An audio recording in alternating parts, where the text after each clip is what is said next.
Hey guys, it's Liz. Welcome to another episode of Eating Vegan Simplified. Today I'm going to be making a quinoa casserole, like a Mexican quinoa casserole. It's whole food, plant-based friendly, no oil, no salt. Anyway, hopefully you're going to love it. So I'm going to start with some onion. It's like a small onion that I diced up. And I'm using a non-stick pan, but I'm also going to add some water, so it just doesn't stick at all. And here's my garlic. I'm just going to saute this for a few minutes in some water. How much water is, I guess, whenever, if it seems like it's sticking, put a little water in. You could also use broth, which is flavorful. I'm just using water. So,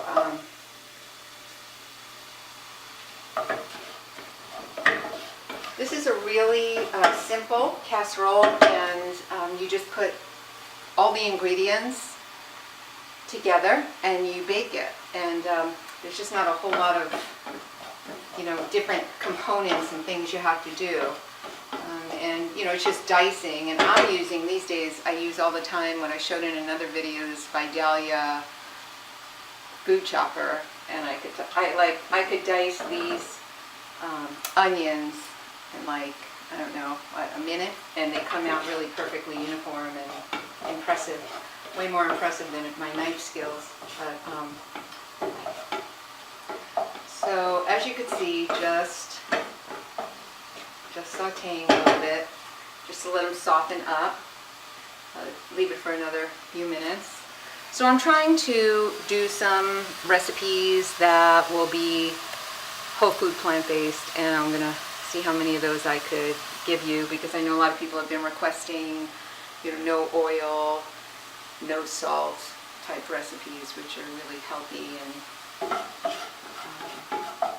And I think, out of habit, I tend to cook with oil because that's just what I've always done. So anyway, sometimes that's not a good reason to keep doing something.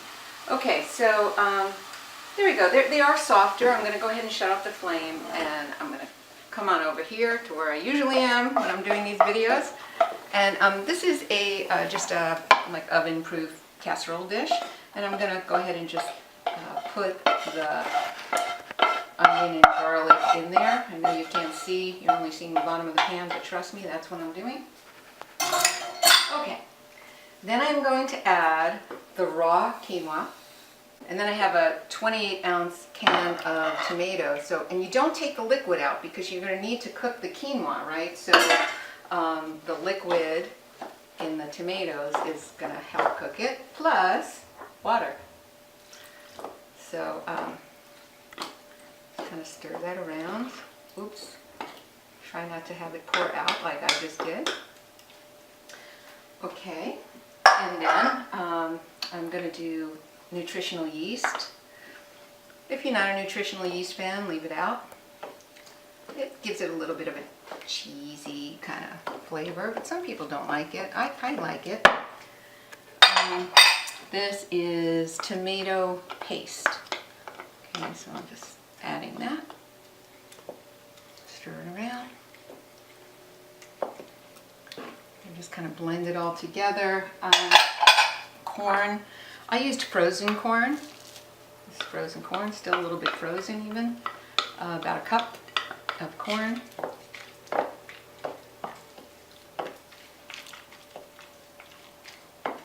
Really, guys, even if you have limited time or limited cooking skills, this is really a pretty easy one. You'll see. And then a can of black beans. This is like a 15-ounce can of black beans. And all of these seasonings, which is cumin, chili powder, oregano, I put just maybe a half a teaspoon of chili powder just because I don't like things spicy personally. But maybe you do, in which case add more. Add a whole teaspoon, add two. Do whatever you want to do. It's up to you. It's your dish, right? And so you could see that you could add other things at this point if you wanted to add something else. I don't know, maybe you like bell pepper or Maybe you like mushroom or whatever, but I'm going to leave it just like this. And I am going to, cover it, but I don't like to have foil. I've talked about this before. So I'm going to put some parchment paper first, and then I will put foil. I don't like foil to touch my food in the oven. It's going to be loud, sorry. Okay. And I already have my oven preheating to 350, so that is ready to go. Okay, so here we go.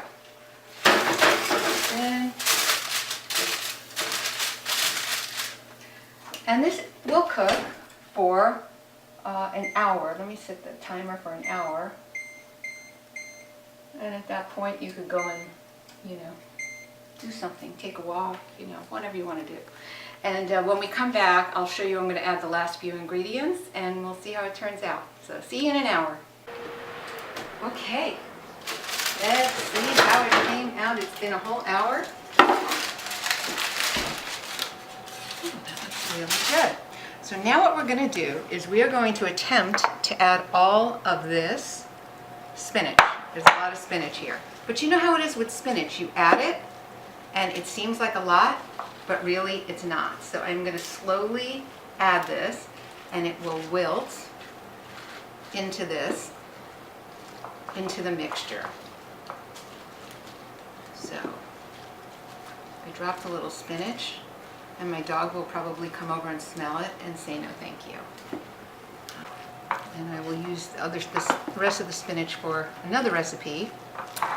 By the way, I hope you will tune in for the next recipe, because the next one I'm going to make are really delicious sweet potato muffins. And you're really going to like them because they're delicious. So I hope that you will tune in for that. And if you don't want to miss it, I suggest that you subscribe so that you don't miss it. So now I am going to put some avocado on top, because everything is better with avocado. I should get a t-shirt that says that. Everything is better with avocado.